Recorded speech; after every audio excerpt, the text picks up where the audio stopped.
Hello बच्चों, कैसे हो? आज का हमारा जो विषय है, आज क्लास में व्याकरण का है। व्याकरण में विषय का नाम है संधि। सब बच्चों ने संधि पहले भी पढ़ी होगी। आज हम एक बार फिर से करते हैं।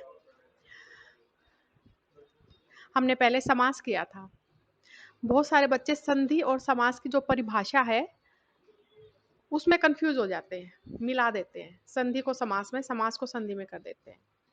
तो इसके बारे में मैंने समास जब कराया था उसमें भी बताया था, लेकिन इसमें भी फिर से बता देती हूँ।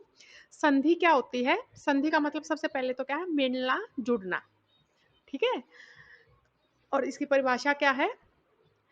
दो या दो से अधिक वर्णों के पास आने से उसमें जो विकार उत्पन्न होता है उसे संधि कहते हैं।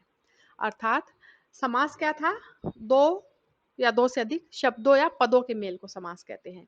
और संधि क्या है? दो या दो से अधिक वर्णों के मेल को संधि कहते हैं। ठीक है। तो वर्णों का मेल क्या हुआ? संधि। पद या शब्दों का मेल क्या हुआ? समास। तो संधि की परिभाषा क्या हुई? दो या दो से अधिक वर्णों के परस्पर समीप आने से या पास आने से उसमें जो विकार उत्पन्न होता है उसे क्या कहते हैं? संधि कहते हैं। जैसे उदाहरण दे रखा है ये तुम्हारे सामने। विद्या जमा अर्थी, विद्यार्थी। जगत जमा ईश, जगदीश। परि जमा इच्छा, परीक्षा। अब क्या है? संधि के भेद। संधि के जो भेद हैं वो क्या है? तीन है। स्वर संधि, व्यंजन संधि, विसर्ग संधि। ये जो तुम्हारे सामने दे रखी है। ठीक है। तो क्या है?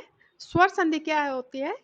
स्वरों के मेल को संधि कहते हैं। स्वरों के परस्पर पास आ जाने से, यानी संधि क्या है? पहले स्वर और दूसरा स्वर दोनों क्या है? स्वर होंगे। स्वरों के पास आने से जो उसमें विकार उत्पन्न होता है उसे स्वर संधि कहते हैं। जैसे रवि जमा इंद्र। तो ये देखो, ये यहाँ पर ये देखो, ये जैसे ई और ई का मेल हुआ तो बड़ा ई बन गया है। ई बन गया है तो क्या बन गया है? रविंद्र। ठीक है। इसी प्रकार से रमा जमा ईश, आ और ई का मेल होने से ए बन गया है रमेश। ठीक है। तो इसी प्रकार से क्या है? स्वर संधि की परिभाषा क्या हुई? स्वरों के आपस में मेल से जो विकार उत्पन्न होता है उसे स्वर संधि कहते हैं। और इसके भी क्या है? भेद है आगे चलकर। स्वर संधि के कितने भेद हैं? स्वर संधि के भेद हैं 5। अब हम स्वर संधि के भेद करेंगे पहले। ठीक है। सबसे पहले है दीर्घ संधि, फिर है गुण संधि, फिर वृद्धि संधि, फिर यण संधि और फिर है अयादि संधि। सबसे पहले हम करेंगे दीर्घ संधि। जैसा कि नाम से ही पता चल रहा है, दीर्घ संधि। दीर्घ का मतलब क्या होता है? बड़ा। यानी स्वर के एक स्वर से दूसरे स्वर के मेल होने पर वही स्वर जब दीर्घ बन जाता है, जैसे ए है तो आ बन जाना, आ का भी आ ही बन जाना, ई का ई बन जाना, ऊ का ऊ बन जाना। यानी कोई भी समान स्वर आपस में मिलते हैं तो उसका दीर्घ बन जाना, उसका बड़ा बन जाना दीर्घ संधि कहलाती है। जैसे कारा जमा आवास, आ कारावास। विद्या जमा अर्थी, विद्यार्थी। मुख्य जमा अध्यापक, मुख्य अध्यापक। ये इसमें देखो बिल्कुल साफ साफ दे रखे हैं, ऐसे जुड़ के आ बना। ठीक है। इसी प्रकार से इधर ये रजनी जमा ईश, रजनीश। परि जमा इच्छा, परीक्षा। देखो परि जमा इच्छा में परी में छोटी की मात्रा थी, लेकिन जब दोनों ई जुड़ेंगी तो आपस में विकार उत्पन्न होने से उनमें क्या है? ई बन जाएगी, परीक्षा, बड़ी मात्रा आ जाएगी। ठीक है। उसके बाद है गुण संधि। गुण संधि में क्या है? इसके ये जो नियम है ये पढ़ोगे। जब ए एवं आ के सामने ई अथवा ई आ जाए तो दोनों के मेल से क्या बन जाएगा? ए बन जाएगा। और इसी प्रकार ए एवं आ के आने से उसके सामने ऊ और ऊ हो तो क्या बन जाएगा? ओ बन जाएगा। और ए या आ के सामने क्या है? री आ जाए तो अर बन जाएगा। यानी क्या है? ए आ के सामने ई आएगा तो ए बनेगा, ए आ के सामने ऊ या ऊ आएगा तो ओ, और री आएगा तो अर बनेगा। जैसे धर्म जमा इंद्र तो धर्मेंद्र, ए बन गया है। देखो ये गण जमा ईश, गणेश। सूर्य जमा उदय, सूर्योदय। ऊ आने से ओ बना है। ठीक है। महाजमा उत्सव महोत्सव।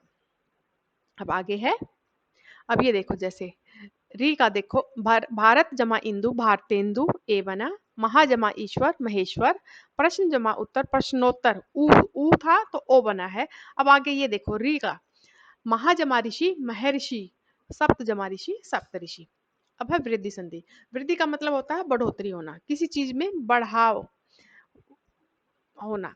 तो क्या है इसमें, मात्रा आए, ए का आई बन जाएगा, ओ का औ, ये मात्राएं का इसमें वृद्धि होती है। यानी ए और आ के सामने ए हो तो उसका आई बन जाएगा, ए आ के सामने ओ हो तो उसका औ बन जाएगा। जैसे सदा जमा एव सदैव, मात्रा आगे है इस पे एक आई की। तथा जमा एव तथैव, लठ जमा एत लठैत, मत जमा एक कै मतेक कै, वन जमा औषधि वनौषधि, महा जमा औषध महोषध। उसके बाद है हमारी यण संधि। ठीक है, यण संधि में क्या है, अब तक क्या था, स्वर संधि में ए आ आगे आ रहे थे, या दीर्घ संधि में कोई भी ए आ तो आ बन जाना था, ई तो ई बन जानी थी, ऐसे होना था।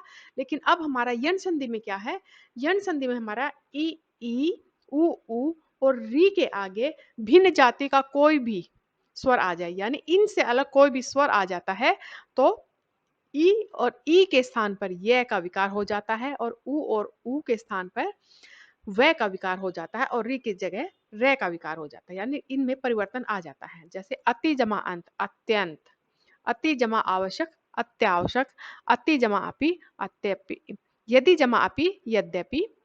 ठीक है, इसी प्रकार से देखो रे का देखो, प्रति जमा उत्तर ऊ है तो प्रत्युत्तर, सु जमा अल्प स्वल्प।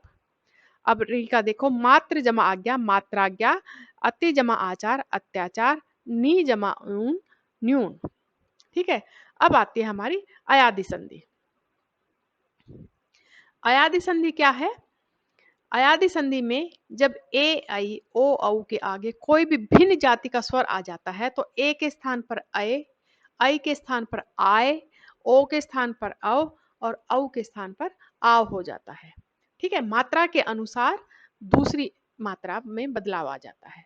जैसे ने जमा अन नयन, ठीक है, गे जमा अन गायन, नो जमा इक नाविक, भो जमा उक भावुक। ये ने जमा, ने में एक मात्रा आएगी जो यहाँ पर दो लगी हुई है, ये गलती से हो रहा है। तो ने जमा अन पहला पहला जो है ये नयन बनेगा, अगर दो हो जाएगा तो नायन बन जाएगा ये, तो ये यहाँ पर तुम एक मात्रा लगाओगे। इसी प्रकार से आगे देखो, जैसे ये है नए जमा अक नायक, नए है यहाँ पर तो ना बन गया है, देखो ये। ठीक है, और पो जमा अन पवन और भो जमा अन भवन। तो आज हमारी यहाँ पर स्वर संधि खत्म होती है।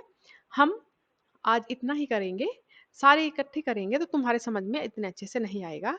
तो आज का तुम्हारा काम क्या है, आज तुमने ये स्वर संधि अच्छे से समझनी है और फिर उसके बाद अपनी कॉपी में लिखना है।